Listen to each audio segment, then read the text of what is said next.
नमस्कार, आप देख रहे हैं हल्ला बोल। आपके साथ मैं हूं अंजना ओम कश्यप। सवाल यह है कि समाजवाद बबुआ जाति से आई, ये हमने क्यों लिखा है और क्यों पूछ रहे हैं, आप समझ गए होंगे।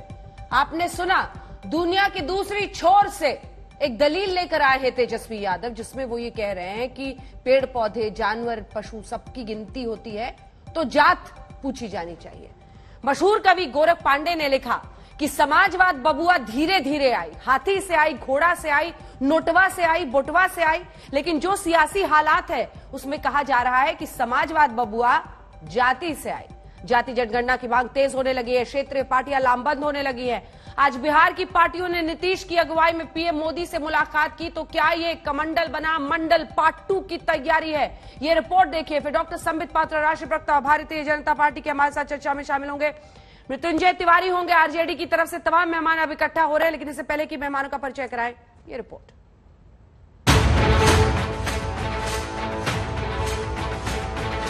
कुत्ता बिल्ली की जनसंख्या को गिना जाता है, पेड़ पौधों को गिना जाता है, तो इंसानों की भी होनी चाहिए। पशु का जब गणना हो रहा है कि हाथी कितना है, घोड़ा कितना है, गाय कितना है, तो उस देश में इंसान का भी गणना होना चाहिए। देश की सियासत में जाति की लड़ाई सबको साथ लेकर आई। जातिगत जनगणना की मांग पर बिहार के मुख्यमंत्री नीतीश कुमार की अगुवाई में 11 नेताओं का दल आज प्रधानमंत्री नरेंद्र मोदी से मिला। नीतीश कुमार और तेजस्वी यादव साथ साथ थे। सियासी दुश्मन मुस्कुरा रहे थे, जात पात की राजनीति ने अनोखे धागे से बांध रखा था। आप लोग सियासी तौर पर भी करीब आ रहे हैं सर, मुद्दे मिल रहे हैं आप दोनों के नेशनल इंटरेस्ट पे। 40 मिनट से ज्यादा चली इस बैठक के बाद नीतीश कुमार ने कहा कि पीएम ने उनकी मांग को नकारा नहीं है। वहीं तेजस्वी यादव ने दुनिया के दूसरे छोर से एक नायाब दलील भी दे डाली। कहा कि पेड़ पौधे और जानवरों की गिनती होती है तो इंसानों की गिनती क्यों नहीं? हम लोगों की बात को डिनाई नहीं किया, हम लोगों की बात सुना और हम लोगों ने कहा कि इस पर निश्चित रूप से विचार करके इसके बारे में आप निर्णय लीजिए। ये हम सब लोगों ने कहा, एक एक चीज के बारे में सब बात हम लोगों ने कहा कि एक बार अगर ये हो जाएगा ना जनगणना, तो सब की स्थिति के बारे में जानकारी मिल जाएगी और उचित निर्णय लिया जा सकेगा। क्योंकि अभी जितनी संख्या उस हिसाब से किन्हीं को उसका लाभ नहीं मिल रहा है। अब तक आपको नहीं पता है कि भाई मंडल कमीशन से पहले पता ही नहीं था कि कितनी जातियां हैं। मंडल कमीशन हुआ, उसके बाद पता चला देश में जो हजारों जातियां। और इसमें एक बात समझने की जरूरत है, जब जानवरों की गिनती होती है, पेड़ पौधों की गिनती होती है, तो इंसानों की भी होनी चाहिए। बिहार के मुख्यमंत्री नीतीश कुमार और नेता विपक्ष तेजस्वी यादव के अलावा प्रधानमंत्री से मिलने वाले नेताओं में शामिल थे पूर्व मुख्यमंत्री जीतन राम मांझी, शिक्षा मंत्री विजय कुमार चौधरी, खनन एवं भूतत्व मंत्री जनक राम, जो कि भाजपा नेता भी है, पशु एवं मत्स्य संसाधन मंत्री मुकेश सहनी, कांग्रेस विधायक दल के नेता अजीत शर्मा, सीपीआई विधायक सूर्यकांत पासवान, सीपीएम विधायक अजय कुमार, सीपीआई एमएल विधायक महबूब आलम और एआईएमआईएम विधायक अख्तरुल इमान। बिहार की ये पूरी मंडली तो जातीय जनगणना की मांग के साथ पीएम से मिली, लेकिन मांग पूरे देश को लेकर की गई। इससे पहले भी कई राज्यों में कास्ट सेंसस की मांग उठती रही है। डेलीगेशन जो मिला है केवल बिहार की जाति जनगणना के लिए नहीं मिला, ये पूरे देश के जाति जनगणना के लिए जो है हम लोगों की मांग रही है प्रधानमंत्री जी से। अब निर्णय है।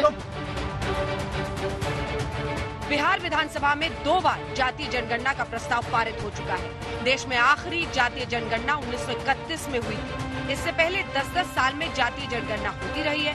2011 में भी जातीय आधारित जनगणना कराई गई थी, लेकिन सरकार ने इसके आंकड़े सार्वजनिक नहीं किए। अगड़े और पिछड़े की इस लड़ाई में ये सबसे आगे रहने की होड़ है। जाति के आधार पर होने वाली जनगणना से अपने अपने वोट बैंक को मजबूत करने की लड़ाई अब प्रधानमंत्री के दरवाजे तक पहुंच गई है। अशोक सिंघल के साथ आज तक ब्यूरो।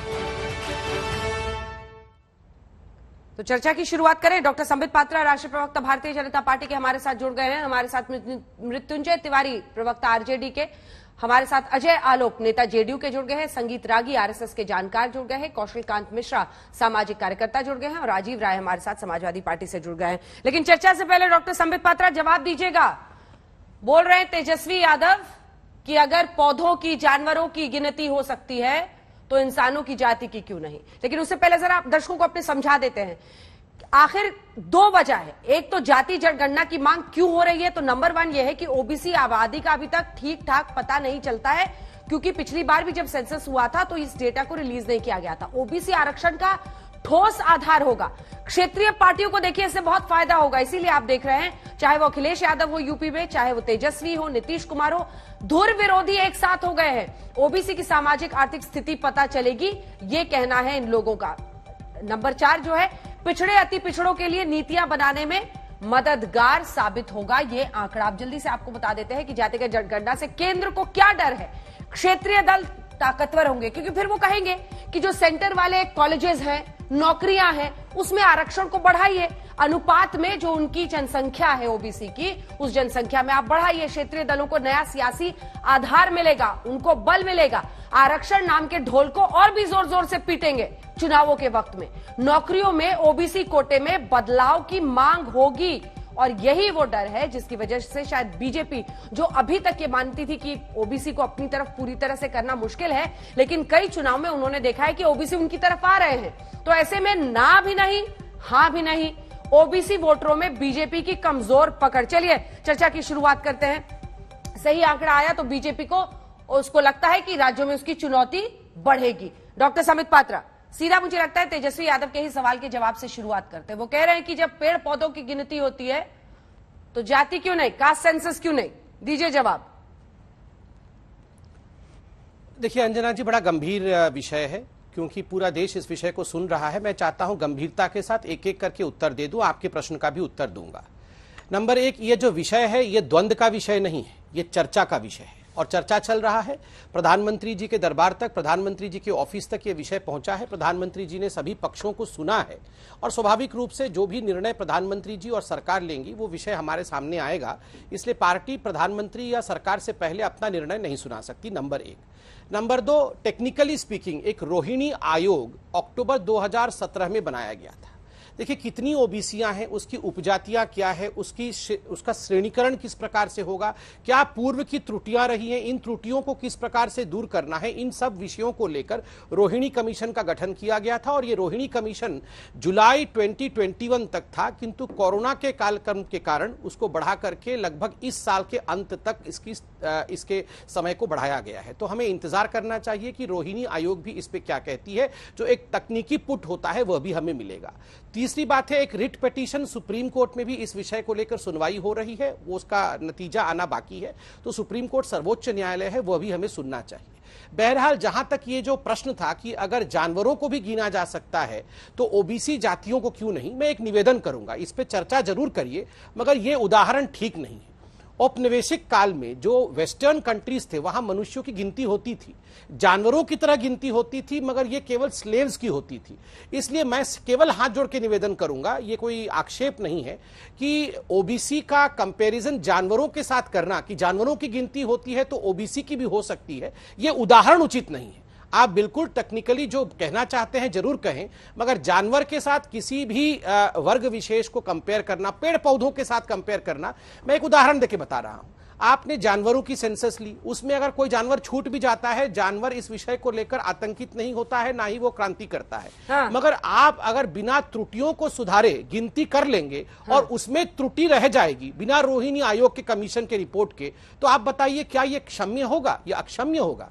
कोई भी अगर छूट जाता है तो ये अक्षम्य होगा। इसलिए फुल प्रूफ तरीके से आगे बढ़ना बेटर होता है। तिलकधारी तिवारी जी, तिलकधारी तिवारी जी, मृत्युंजय जी, बताइए जी, आज नीतीश बाबू के साथ वैसा नाम कर दिए।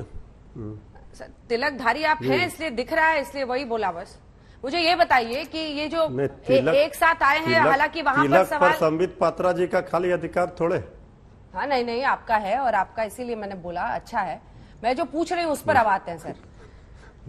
नीतीश बाबू के साथ तेजस्वी जी आया, बड़ा मुस्कुरा रहे थे, गदगद। जितने लोग देख रहे हैं वो ये कह रहे हैं कि दोनों साथ तो नहीं आ रहे हैं, इस पर बाद में आएंगे। मुझे ये बताइए कि इससे क्या हासिल हो जाएगा? क्या हम देश को आगे ले जाएंगे या हम जाति की उसी खाई में धकेलते चले जाएंगे, पीछे चलते चले जाएंगे? देखिए अंजना जी, हम लोग जितने लोग यहाँ बैठे हुए हैं, चाहे संगीत रागी जी हो, कौशलकांत मिश्रा जी हो, बीजेपी के, जेडीयू के सब लोग, इस बात से कोई इनकार कर सकता है क्या? इस जाति एक सामाजिक सच्चाई है और जो भारतीय जनता पार्टी कहती है सबका साथ सबका विकास, आदरणीय प्रधानमंत्री जी पार्लियामेंट में अपने माननीय मंत्रियों का परिचय भी कराते हैं तो जाति बताकर कराते हैं। अपने भाषण में जब पब्लिक एड्रेस करते हैं बिहार के मुजफ्फरपुर में, आपको भी पता है, उन्होंने सीना ठोक कर कहा कि हम फलाने जाति से आते हैं। इस बात से आज हम आरजेडी के प्रवक्ता के रूप में बैठे हैं, लेकिन इस बात से हम इनकार नहीं कर रहे हैं, चाहे कोई राजनीतिक दल हो, कोई भी व्यक्ति हो, जाति एक सामाजिक सच्चाई है। और अगर जातीय जनगणना होती है, जो ये भ्रम फैलाया जा रहा है कि इसमें कास्ट के आधार पर उन्माद होगा, इनमें मतभेद होगा, ये अलग बात है। हर लोगों को, हर जाति को किसकी कितनी संख्या है ये जानना अगर है जरूरी। अगर सरकार इसे करा देती है जातीय जनगणना, तो इसमें नुकसान क्या है? हम कहते हैं स्वर्ण समाज के लोग भी भीख मांग रहे हैं, स्वर्ण समाज के लोग भी चौका बर्तन कर रहे हैं, आज मजदूरी कर रहे हैं, ठेला चला रहे हैं, गरीबी है, लेकिन हमारी संख्या कितनी है ये तो पता होना चाहिए।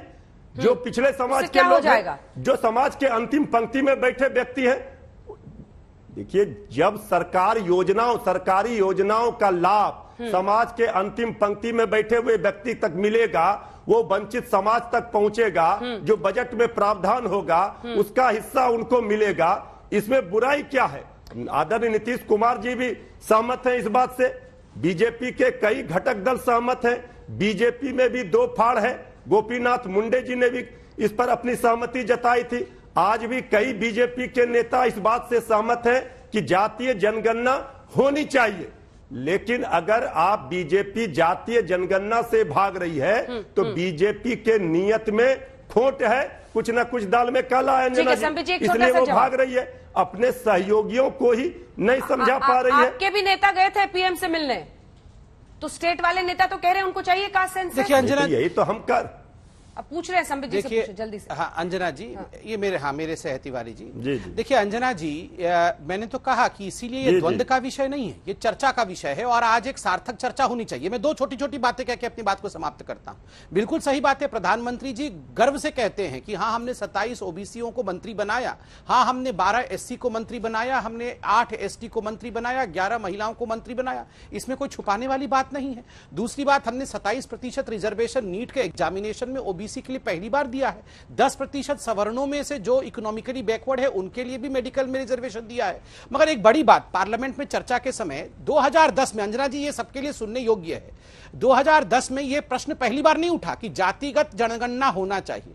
चूंकि 2011 में सेंसस होना था, 2010 में तत्कालीन लॉ मिनिस्टर वीरप्पा मोइली जी ने पार्लियामेंट में खड़े होकर यह आग्रह डॉक्टर मनमोहन सिंह से किया, जो तत्कालीन प्रधानमंत्री थे। उस समय आरजेडी उस सरकार की हिस्सा थी, आरजेडी के सांसद वहां बैठे थे और कहा गया कि आप जातिगत जनगणना करिए। मेरे पास उत्तर है जो कि मनमोहन जी की तरफ से पी चिदम्बरम जी, जो उस समय के मंत्री थे, उन्होंने दिया एज होम मिनिस्टर। आप इस उत्तर को सुनिए, सब कुछ क्लियर हो जाएगा। मैं लड़ना नहीं चाहता हूं। उत्तर में क्या कहते हैं? उत्तर में अंग्रेजी में है, मैं पूरे अंग्रेजी में नहीं पढ़ता हूं, हिंदी में बता देता हूं सारांश उसका। उत्तर में कहते हैं कि ओबीसी का 2 लिस्ट है, एक सेंट्रल लिस्ट है, एक स्टेट लिस्ट है। उत्तर में चिदम्बरम जी कहते हैं कि बहुत सारी जातियां एक राज्य में ओबीसी हैं, दूसरे राज्य में ओबीसी नहीं है, बहुत सारे सबसेट हैं और बहुत राज्य में मोस्ट बैकवर्ड क्लास के नाम से भी एक सबसेट है। ओपन एंडेड कैटेगरीज है, जैसे कि जो बच्चे अनाथ हो गए हैं या जो कन्वर्ट हो गए हैं, जैसे क्रिश्चियनिटी और इस्लाम में, इसको लेकर भी बहुत द्वंद्व है। इसलिए इन सारे विषयों पे हमें चर्चा करना होगा और मैं पार्लियामेंट से निकाल के लाया हूं एक बहुत महत्वपूर्ण बात उस चर्चा का। और आखिर में चिदम्बरम जी क्या कहते हैं सुनिए। चिदम्बरम जी कहते हैं, अंग्रेजी में बोलते हैं, इसलिए ये एक लाइन अंग्रेजी में पढ़ता हूं। A caste based census is against the idea of a casteless society envisaged by leaders like Bala Saheb Ambedkar in the constitution and will weaken the ongoing efforts to create social harmony। P Chidambaram, ये चिदम्बरम जी कहते हैं। उस समय तो आप लोग सब वहीं बैठे थे, आप लेकिन लोगों ने संबित जी, आपत्ति भी नहीं की। आपने बताइए, चिदम्बरम कमाल की जी बात और है। कांग्रेस की सोच तो बता दी। कांग्रेस पार्टी ने आज इस अंजना बहस जी- में भी, एक सेकंड मृत्युंजय जी, आने से इनकार कर दिया। आप अपना बताइए ना सर, आप लोग कहां खड़े हैं? आपके पैरों के नीचे की जमीन क्या कह रही है? राजनाथ सिंह जब वो गृह मंत्री थे 2018 में, बताया गया था कि 2021 के सेंसस में कास्ट सेंसस हो सकता है, उसकी तैयारी की बात थी। और इस बार राज्यसभा में, मुझे लगता है बजट सत्र में और लोकसभा में मॉनसून सत्र में, गृह मंत्रालय ने इनकार किया है कि हम कास्ट सेंसस नहीं करेंगे। बीजेपी क्या सोचती है? बीजेपी क्या कर रही है? उसका क्या कहना है कास्ट सेंसस पे? स्ट्रेट लाइन बताइए सर। बिल्कुल स्ट्रेट लाइन बताऊंगा अंजना जी, इस डिबेट से मैं भागूंगा नहीं। महत्वपूर्ण डिबेट है, इसलिए मैंने बार बार कहा। आज पहली बार आप देख रहे हैं कोई तूतू मैं नहीं, कोई तिवारी जी के साथ तूतू मैं नहीं, क्योंकि ये चर्चा का विषय है, इस पे सघन चर्चा होनी चाहिए, क्योंकि लोग इस विषय को ध्यान से देख रहे हैं। देखिए, जहां तक बीजेपी का संबंध है, मैंने आपको पहले भी कहा कि कभी भी अधकचरा ज्ञान नहीं होना चाहिए। पूरा विषय समझने के पश्चात, पूरे विषय को तत्वावधान में लेने के पश्चात उपवर्गीकरण, श्रेणीकरण, त्रुटियों का निर्मूलन, ये सारा विषय रोहिणी आयोग का है। आयोग की रिपोर्ट अभी आई नहीं है, प्रवक्ता उससे पहले बोलना शुरू कर दे। कैसे बोले आप बताइए? सुप्रीम कोर्ट में रिट पिटीशन चल रहा है, प्रधानमंत्री जी ने आज सुनवाई की है, प्रधानमंत्री जी और सरकार इस पे जरूर अपने विषय को रखेंगे। उनसे पहले हम कैसे इस विषय पे बोलना शुरू कर दे? और जब तक, आप खुद तिवारी जी से पूछिए, जब तक उप श्रेणीकरण नहीं होता है, कितनी जातियां हैं इसकी लिस्ट नहीं बन जाती है, कौन उस आप देखिए, हर जाति के उपवर्ग होते हैं, ये सारा वर्ग निकल कर नहीं आता है। हम इस पर कमिटमेंट किस प्रकार से पहले से कर दें, इसको जरा आप एक चर्चा के रूप में और एक टेक्निकल रूप में प्लीज करके देखें। ठीक है, राजीव राय जी, आपके पास अब मैं आती हूं, जरा बताइएगा, जो लोग जो कि वो दिखाइएगा। राजीव राय जी, क्या ये जातिवाद में और समाज को धकेलने के बराबर नहीं होगा? वरना आप बताइए ना, क्या जस्टिफिकेशन है? यही कहा जा रहा है ना कि उनकी संख्या कहीं ज्यादा हो चुकी है पहले से ओबीसी की, तो उसी अनुपात में फिर उन्हें रिजर्वेशन नौकरियों में, कॉलेजेस में, हर जगह मिले। तो फिर उसी के लिए अगर आप कर रहे हैं, तो मतलब ये जा कहां रहे हैं हम? किस तरफ जाएंगे इससे? इतने सालों से तो ये आरक्षण चला रहा है कि आज पंक्ति में जो आखिरी व्यक्ति है उसको फायदा हो रहा है। अंजना जी, सवाल ये नहीं है, सवाल ये है कि दोहरापन क्यों? प्रधानमंत्री जी जब खड़ा होकर बोलते हैं कि मैं बैकवर्ड हूं, इसलिए मेरे साथ भेदभाव हुआ, तो देश को जानने का हक नहीं है क्या कि इस देश में बैकवर्ड कौन कौन है और कितने हैं? इस पैनल पर जितने लोग बैठे हैं, प्रधानमंत्री जी, भारतीय जनता पार्टी की सरकार या कोई भी सरकार हो, कानून बना देती है कि कोई SC/ST का अगर आपके खिलाफ शिकायत कर दिया तो जमानत भी नहीं होगी, तुरंत आपकी गिरफ्तारी होगी, तो जात पक्ष कर कानून बना देते हैं। प्रधानमंत्री जात का रोना रोते हैं, पार्लियामेंट में मंत्रियों का जात का गिनवाते हैं, और देश अगर जानना चाहे कि किस जात का कितने लोग, मैं भी जानना चाहता हूँ, मुझे भी उत्सुकता है। आपकी उत्सुकता के लिए समाज को धकेल दे जातिवाद में? आपकी उत्सुकता के लिए, उत्सुकता के लिए आप कास्ट सेंसस चाहते हैं कि हर नागरिक से जाकर लोग पूछे, जात बताओ। आपने प्रधानमंत्री से सवाल पूछा, कि देश का कोई प्रधानमंत्री अपने को पिछड़ा वर्ग नहीं, आप भी तो कुछ कर लीजिए ना, विपक्ष है इस देश में, तथाकथित, पूछिए ना।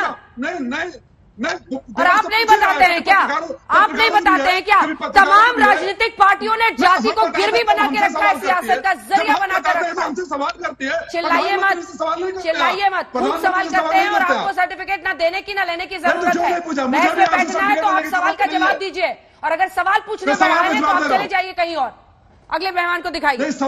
अजय आलोक, सवाल के जवाब में अगर आप आपके पास आते हुए, अजय आलोक, तेजस्वी यादव के साथ आप आज पहुंच गए प्रधानमंत्री के सामने ये कहने के लिए कि जातिगत जनगणना हो, लेकिन ये बताइए कि यही जाति और इसी जाति के आधार पर तो चुनाव दर चुनाव ईबीसी, मतलब तरह तरह से हर पार्टी ने अपना अपना वोट बैंक बना रखा है, और उसी को आगे ले जाने के लिए आप समाज को धकेलना चाहते हैं। कहा तो कास्टलेस सोसाइटी, अब तो कोई कल्पना ही नहीं कर सकता जो पार्टी लाइन सबकी आ रही है। अजय आलोक जी, देखिए अंजना जी, शुरू से इस डिबेट को, जातिगत जनगणना के डिबेट को, आपने, माफ कीजिएगा, और बाकी पैनलिस्ट इसको सिर्फ ओबीसी मुद्दे पे केंद्रित कर रहे हैं, जो कि ये कहीं से न्यायोचित नहीं है। जातिगत जनगणना मतलब सिर्फ ओबीसी की जनगणना नहीं। जातिगत जनगणना मतलब एक एक जाति की, चाहे वो सवर्ण हो, चाहे वो पिछड़ा हो, चाहे अति पिछड़ा हो, चाहे एसटी हो, चाहे एससी हो, चाहे वो माइनॉरिटीज हो, हर एक की जनगणना से मतलब है। क्यों होनी चाहिए, क्यों नहीं होनी चाहिए? 1931 में इसी जातिगत जनगणना के आधार पर हमने सवर्ण और पिछड़ों और एसटी और एससी की मान्यता दी थी, और उसके हिसाब पे बाबा साहब ने रिजर्वेशन दिया। फिर आया मंडल कमीशन, हमने और जातियों की पहचान की, उनको सम्मिलित किया। फिर आया नीतीश कुमार जी, एनेक्शर 1 एनेक्शर 2 लागू किया, जो देश में पहली बार लागू हुआ किसी राज्य में। आप ये देखिए कि 1947 में जब 52 करोड़ आजादी थी, हमारी आबादी 52 करोड़ की थी आजादी के समय, आज 130 करोड़ है। और लालू जी के अनुसार, जो कि सच्चाई है, 50 करोड़ से ऊपर गरीब हैं। भाई कहां से ये गरीब आ गए? जातिगत जनगणना इसलिए जरूरी है क्योंकि अजय आलोक का समाज 1931 से 45 के बीच में, अंजना ओम कश्यप का समाज 1931 और 45 के बीच में 35% सरकारी नौकरी में था। यह सच्चाई है। लेकिन आज मेरा समाज और आपका समाज सरकारी नौकरी में, आपके समाज के मुश्किल से 10-12%, मेरे समाज के 1%। तो क्या यह बदलाव नहीं हुआ? तो क्या जातिगत जनगणना सवर्णों के लिए जरूरी नहीं है? बिल्कुल जरूरी है। एक एक जात को जानने का हक है कि वो आर्थिक दृष्टिकोण से, शैक्षणिक दृष्टिकोण से, सामाजिक दृष्टिकोण से और अपनी संख्या के दृष्टिकोण से आज इस देश में कहां खड़ा है। क्या गलत है इसमें? डॉक्टर साहब, आप तो डॉक्टर है ना? मेरिट बिल्कुल है। एक सेकंड रुकिए, मेरिट बिल्कुल है। मैं मेरिट को बिल्कुल, आपके हाथों में लोगों की जिंदगी होती है ना, मेरिट कहां रह जाएगा? सब आरक्षण से होगा। बिल्कुल भाई, आरक्षण और जातिगत जनगणना को आप जो जोड़ने की गलती कर रही है वो कृपया ना करें। तो क्या होगा? मैं तो कह रहा हूं कि आरक्षण को पुनर्विचार इसी जातिगत जनगणना पे करना चाहिए। मैं बता रहा हूं अंजना जी, एंड गेम तो यही है ना अंजना जी, उसका एंड गेम तो यही है ना। तो सही, क्योंकि SC/ST का डेटा सामने होता है, उसी अनुपात में रिजर्वेशन है। अब आप लोग चाह रहे हैं कि ओबीसी का सबका, ठीक है, बताइए एंड गेम क्या है? एंड रिजल्ट क्या है? क्या होगा उससे? एंड गेम सुन लीजिए, एंड गेम क्या है। अभी क्या EWS में गरीब सवर्णों को मोदी जी ने आरक्षण दिया, तो क्या इससे मेरिट कॉम्प्रोमाइज होता है? आरक्षण एक व्यवस्था की गई थी ताकि जिनको उनका हक नहीं मिल रहा है, उस हक के थ्रू वो समाज की मुख्य पंक्ति में। तो गरीबी की बात कीजिए ना। जातिगत जनगणना करके अगर हमको ये पता चल जाता तो गरीबी की बात कीजिए ना। मैं बता रहा हूं, 1 मिनट में आ रहा हूं उसी पे। अगर मुझे ये तो गरीबी की तो बात हो ही रही है। नीतीश जी लगातार यही कह रहे हैं कि जिनको जरूरत है सरकारी योजनाओं की, वास्तविक स्थिति की, उसकी तरफ सरकारी योजनाओं का मुंह मोड़ा जा सकेगा। हम गरीबों की संख्या कम कर सकेंगे, गरीबों की किस जाति में कितनी गरीबी है वहां पर फोकस कर सकेंगे। अब उसके आधार पर सरकारी योजना चलेंगी। सिर्फ इसको एक लुक दे देना कि ये ओबीसी बढ़ाने के लिए है और ये पिछड़ों के लिए है, ये कहीं ना कहीं अन्याय है भारत की जनता के साथ। कृपया करके दृष्टिकोण को बदलें।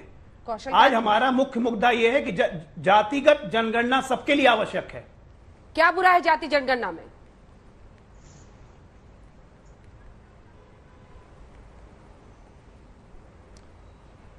कौशलकांत मिश्रा, आवाज आ रही है? हेलो, नहीं आ रही है शायद। हाँ जी। संगीत रागी जी, उनका ऑडियो आ रहा है? संगीत रागी जी, देखिए, मुझे बड़ा आश्चर्य हो रहा है। कहाँ हम जाति विहीन समाज की परिकल्पना लेकर के आगे बढ़े थे और 70 साल में हमने जातीय खूंटे को इतना मजबूत कर दिया है, जातीय अस्मिता को हमने इतनी मजबूत कर दी है कि अब जातियों के आधार पर हम सब कुछ करने की बात कर रहे हैं। क्या नीतियां जाति के आधार पर बनती हैं? मुझे तो हैरानी हो रही है। किसी पार्टी में हिम्मत है? आप संगीत सुनिए, एक मिनट प्लीज, जरा मुझे अपनी बात कर लेने दीजिए। आप टोका टोकी कर रही हैं, मुझे पूरी बात बोल लीजिए। बोल लीजिए। देखिए, क्या 70 साल में देश के अंदर जो सोशल मोबिलिटी है वो उल्टा चल पड़ा है क्या? जो जातियां जनरल कास्ट की है वो कहती हैं कि हमको ओबीसी में रखो। संगीत रागी जी, आपकी बात बीच में अधूरी रह गई थी, अपनी बात 2 लाइन में पूरी करें। देखिए अंडा जी, मैं ये कह रहा था कि मुझे ऐसा लगता है कि बिहार की राजनीति में पिछला विधानसभा चुनाव के पास नीतीश जी की जो आर्थिक जो राजनीतिक पूंजी थी उसको बहुत बड़ा सदमा लगा है। और कहीं न कहीं उनके ये मन में है कि जो विपक्ष की राजनीति के अंदर जो है वो कोई केंद्र नहीं बन पा रहा है। ऐसा संभव है, ये मेरा आकलन है, एक राजनीतिक विश्लेषक के नाते ये मेरा आकलन है कि कहीं न कहीं वो जरूर चाहते हैं कि जातीय विमर्श को फिर से बिहार की राजनीति में खड़ी की जाए, जो उनको शायद वो समझते हैं कि उनमें शायद उनका राजनीतिक भविष्य फिर से चमक उठेगा। इसके अतिरिक्त मुझे और कोई कारण नहीं दिखता है। नतीजा यही है कि आप देखेंगे कि चूंकि ओबीसी आरक्षण का मामला जो है, ओबीसी को निर्णय करने का मामला सारे क्षेत्रीय राज्य सरकारों को दे दिया गया है, तो इसका नतीजा ये निकलेगा कि सारी क्षेत्रीय पार्टियां जातीय राजनीति को और धारदार बनाएगी और तेज करेंगी और मुझे लगता है कि यदि जातीय विमर्श में भारतीय जनता पार्टी फंसती है तो भारतीय जनता पार्टी को राजनीतिक नुकसान ज्यादा होगा, और नीतीश कुमार कहीं ना कहीं यही दाव चलना चाहते हैं। मुझे लगता है भारतीय जनता पार्टी को संभल करके रहना चाहिए। बीजेपी के नेता भी आपकी जानकारी के लिए आज गए थे जब प्रधानमंत्री से ये मुलाकात हो रही थी। कौशल कांत मिश्रा की आवाज जुड़ी क्या? मिश्रा जी, आवाज आ रही है? क्या दिक्कत है जाति जनगणना में? वो कह रहे हैं कि हाँ जी अंजना, हाँ बोलिए। अंजना जी, मैंने दो वक्ताओं की बात सुनी। एक तिवारी जी, उन्होंने अमीरी गरीबी की बात की और उन्होंने, हर आदमी ने एक बात को कहा, जाति एक सच्चाई है। मैं भी मानता हूं जाति एक सच्चाई है, लेकिन उसी सच्चाई के साथ जुड़ी हुई कुछ प्रॉब्लम है। जातिवाद की वजह से संघर्ष होता है, जातिवाद की वजह से भेदभाव होता है, जातिवाद की वजह से ऑनर किलिंग होती है, जातिवाद की वजह से डिस्क्रिमिनेशन होता है, जिसके लिए इतने सारे केसेस फाइल होते हैं। इतने सारे डिस्क्रिमिनेशन सिर्फ जात की वजह से होते हैं। इतने सारे संघर्ष, बिहार जातीय संघर्ष का एपेक्स पीक रहा है पूरे हिंदुस्तान में, वहां पे इतने बड़े संघर्ष होते रहे हैं सिर्फ जात के नाम पे। और उसके बाद भी अगर अजय आलोक को यह लगता है कि जाति आधारित जनगणना करके हम एक अच्छी सोसाइटी का निर्माण कर लेंगे, तो मुझे उनकी बुद्धि पे तरस आता है। दूसरी चीज, अगर हम सब लोग, सारी पॉलिटिकल पार्टियां कॉन्स्टिट्यूशन के दायरे में बंधी हुई हैं, हमारा कॉन्स्टिट्यूशन ये कहता है कि हम कास्टलेस सोसाइटी की तरफ बढ़ना चाहिए, हमें कास्ट को खत्म करना चाहिए धीरे धीरे। जिस 9 जजेज में इंदिरा साहनी की बात करते हैं, उसने ये कहा है कि हम जाति से स्टार्ट कर सकते हैं, लेकिन हमें अल्टीमेटली गरीबी पे जाना, यानी रिक्शा वाला, कुली, धोबी, सफाई कर्मचारी, ये सारे लोग बिल्कुल सही बात कर रहे हैं कि जो राजनीति की बात 100% एग्री करता हूं, यही आप ही की बात पर जवाब दे रहे हैं। सुन लेते हैं जवाब। मैं अपनी बात कंप्लीट कर लूं। कर लीजिए। मैं अपनी बात कर लूं। यही हाल वीपी सिंह का हुआ था जब उन्होंने मंडल कमीशन लाया था। वो कुछ दिनों के प्रधानमंत्री बने, उसके बाद वो खत्म हो गए। उसके बाद जाति की पॉलिटिक्स कम हुई। जब से मोदी की सरकार आई है, वो दूसरे प्लेग्राउंड पे खेल रही है, वो सबका साथ सबका विकास पे खेल रही है, जिसकी वजह से लोकल पार्टियां, स्टेट की पार्टियों को कुछ समझ में नहीं आ रहा है। और यही नीतीश कुमार, जिनको अपना पॉलिटिकल फ्यूचर खतरे में नजर आ रहा है, इसी वजह से ये जानबूझ करके जात की पॉलिटिक्स को दोबारा ला रहे हैं। ये केवल और केवल पॉलिटिक्स है और इसमें किसी भी जनता का या देश का कोई भला नहीं है। अजय आलोक जी।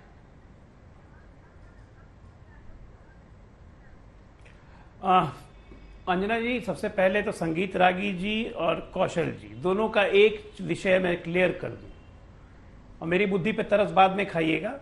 पहले थोड़ा सा नीतीश कुमार के बारे में जान लीजिए कि नीतीश कुमार जिस राज्य के 15 वर्षों से मुख्यमंत्री हैं, यहां से केंद्रीय मंत्री रहे, 5-5 बार सांसद रहे, नीतीश कुमार की जाति की संख्या इस राज्य में मात्र 2% है। जात की राजनीति करके नीतीश कुमार यहां तक नहीं पहुंचे हैं। और अगर आपको इस जाति जब जनगणना सर बिना कास्ट सेंसस तो नहीं मानना है तो आप मत मानिए, आप बिल्कुल स्वतंत्र हैं। मैं आपको फोर्स नहीं कर रहा हूं। अब एक मिनट सुनिए ना, मैं आपको बीच में नहीं रोका। जब आप इतना अच्छा ज्ञानवर्धन दे रहे थे, मैंने आपको नहीं टोका, तो कृपया करके सुनिए, बात समझने की कोशिश कीजिए। जातिगत जनगणना एक ऐसा छत्ता है, समझे, जिसमें सारे के सारे राजनीतिक दल को आना ही पड़ेगा। और इस छत्ते की क्वीन बी, जिसको कहते हैं ना रानी, वो खुद बीजेपी है। कहां से कोई जातिगत जनगणना से बचेगा? क्यों मिश्रा लगाते हैं अपने नाम के आगे? मेरे तरह अजय आलोक की जगह कौशल कांत रखिए ना। जाति का संबोधन करना अच्छा लगता है। आप लोग जैसे सवर्णों के कारण इस जातिगत जनगणना को अगड़ा बनाम पिछड़ा किया जा रहा है। जब मैंने आपको समझाया कि 1931 से 43 तक सवर्णों की क्या स्थिति थी और आज क्या स्थिति है, उस पर तो आप कुछ नहीं बोल रहे हैं, उस पर आप चुप हो गए। जातिगत जनगणना इसलिए जरूरी है कि कौन आदमी किस जगह पे खड़ा है, ये जानने का हक सरकारों को है।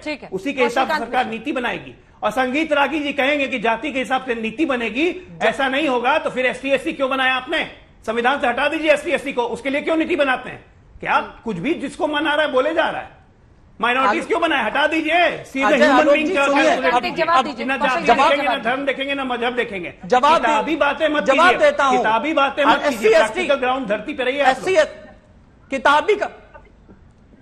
किताबी बातें नहीं, हम कॉन्स्टिट्यूशन की बात कर रहे हैं। यहाँ किताबी बात नहीं हो रही, यहाँ कॉन्स्टिट्यूशन की बात हो रही है। और जहां तक रही माइनॉरिटी, कॉन्स्टिट्यूशन में ST/SC है नहीं? कॉन्स्टिट्यूशन में ST/SC है नहीं? कॉन्स्टिट्यूशन में बैकवर्ड है कि नहीं? उस पे आ रहा हूं। कॉन्स्टिट्यूशन में बैकवर्ड है या नहीं? आलोक जी आ रहा हूं। कॉन्स्टिट्यूशन में ST/SC है या नहीं? उनकी जनगणना क्यों नहीं होगी? अरे सुनिए तो आलोक जी सुनिए, पूना पैक्ट हुआ था, जिसके बाद उन्होंने डबल इलेक्टोरेट की बात की थी। उसके बाद उस पूना पैक्ट को न्यूट्रलाइज करने के लिए SC/ST का एक ग्रुप बना करके और SC/ST को अरे सुनिए पूरी बात, आलोक जी पूरी बात सुनिए, आलोक जी पूरी बात सुनिए, आलोक जी पूरी बात सुनिए, आलोक जी पूरी बात सुनिए। आज की तारीख में जातिगत जनगणना जरूरी है सबके लिए, मेरे लिए भी। इसलिए क्योंकि आपको अपनी 5 साल की सरकार नजर आ रही है, इसलिए जात की जनगणना जरूरी है। सच्चाई यह है कि देश के किसी भी गरीब को अपनी जात की चिंता नहीं है। अरे हमारी सरकार का जातीय जनगणना में क्या लेना देना है? हम कह रहे हैं हमारी सरकार को जातीय जनगणना से क्या लेना देना है? क्या बात आप कर रहे हैं? बिहार में कहावत है मिश्रा जी, हंसुआ के ब्याह में खुरपी के गीत, बिना मतलब का बात मत बोलिए। हंसुआ के ब्याह में खुरपी के गीत गा रहे हैं महाराज। बिहार में अब बिहार में कोई जातीय संघर्ष 2005 के बाद नहीं हुआ, ये भी याद रख लीजिए। 16 वर्ष जातीय संघर्ष राजनीतिक विफलता का परिचय होता है। ये हमारे साथ नहीं हुआ। कौशल जी रुकिए, संगीत रागी जी को अपना पॉइंट रखने दीजिए। एक संगीत रागी राजनीतिक हो गया, एक सेकंड। संगीत रागी जो है, फिर मैं आ रही हूँ संबित जी, मृत्युंजय जी आ रही हूँ। एक सेकंड को ले लीजिए अपने कारपोरेट। मिस्टर मिश्रा एक सेकंड। रागी जी। आलोक जी यदि समाजशास्त्र आप जानते हैं और बेहतर जानते हैं तो जादव और कुर्मी बिहार के अंदर या उत्तर प्रदेश के अंदर भी डोमिनेंट कास्ट है। आपको पंचायत इलेक्शन 2001 का यदि आंकड़ा करेंगे तो जो जितने ये अपर कास्ट और जो दलित हैं, इनका कॉम्बिनेशन पंचायती राज के अंदर जिला परिषद में इसी आधार पर हुआ था क्योंकि वो सबसे ज्यादा यादवों के द्वारा ही सताए गए थे। इस कास्ट के लोग आज 15 साल से लालू जी का सत्ता रहा। एक यादव आइकन के तौर पर आप ले लेते हैं, एक कुर्मी आइकन के तौर पे नीतीश जी को ले लेते हैं। 32 साल से शासन चल रहा है लेकिन सामाजिक न्याय नहीं हुआ है, न ही उनका आर्थिक पिछड़ेपन दूर हुआ है। क्या आप ये मान के चलते हैं? तो मुझे एक छोटा सा सवाल, ठीक है आलोक जी जल्दी से जवाब दीजिए, टाइम कम है। एक जाति में जन्म लिया हूं, उसके लिए मैं जीवन भर 75 साल तक मैं आपको संगीत रागी जी को ये बता देना चाहता हूं कि इसलिए भी और जरूरी है Sangeet Ragi ji, I should be treated equal. Sangeet Ragi ji, yes you should be and why you shouldn't be. और मैं आपको ये बात बता देता हूं कि 1943 से लेकर आज तक 2021 में जानने की जरूरत है कि यादवों और कुर्मी का सामाजिक, शैक्षणिक और आर्थिक आधार बदला या नहीं बदला। आपको क्या लगता नहीं है कि ये जानने की जरूरत है या नहीं? जिस तरह से ब्राह्मण, क्षत्रिय, वैश्य, कायस्थों की क्या स्थिति हुई 31 से लेकर आज 2021, ये जानने का अधिकार है या नहीं? और उसके हिसाब से आरक्षण की पूर्ण विचार हम लोग करें कि नहीं, ये जानने की सच्चाई से भागते क्यों हैं? सच्चाई से क्यों भागते हैं? देखिए, जाति और जाति के आधार पर राजनीति करने में कोई पीछे नहीं है, बीजेपी भी पीछे नहीं। विचार करेंगे सबका साथ सबका विकास के साथ आप आए थे और हाल ही में बीजेपी अध्यक्ष जेपी नड्डा जी नए जो मंत्री बने हैं उन सबका स्वागत कर रहे थे। बड़ा पीछे लगा था ओबीसी मंत्री और उनका स्वागत है, ये स्टेज पर लिखा हुआ था। अब आपको जाति दिखने लगी ना, अब आप सबका साथ सबका विकास, सबका विश्वास, सबका प्रयास भी पीएम ने इस बार जोड़ा है। ये सब एक ढकोसला साबित हो गया। देखिए अंजना जी, सबका साथ सबका विकास सबका विश्वास तो हो ही रहा है। अगर ओबीसी के लिए प्रधानमंत्री जी ने, अभी मुझे आश्चर्य हुआ कि यहां समाजवादी पार्टी के प्रवक्ता ने कहा कि प्रधानमंत्री जाति का रोना रो रहे हैं। क्या हो गया? प्रधानमंत्री अगर ओबीसी लीडर हैं, प्रधानमंत्री अगर वो बहुत ओबीसी से आके यहाँ तक पहुंचे हैं तो ये तो गर्व का विषय है, इसमें रोना क्या होता है? हम तो जो ओबीसी के बारे में बात कर रहे हैं, मुलायम सिंह यादव जी तो अपने आप को मुल्ला मुलायम कह के इंट्रोड्यूस करते थे कि मुझे खाली मुलायम सिंह यादव मत बोलो, मुझे तो मुल्ला मुलायम कह के बोलो। तो आप ये अपीजमेंट की बात तो करना बंद कर दीजिए। अंजना जी, 1931 तक जाति की गणना सेंसस में होती थी, 1931 से 2011 तक ये सिस्टम बंद था। तो ये सारे लोग अभी जग के हमें एकदम जोड़ने की जो कोशिश कर रहे हैं, मुझे लगता है इसमें राजनीति नहीं, चर्चा होनी चाहिए।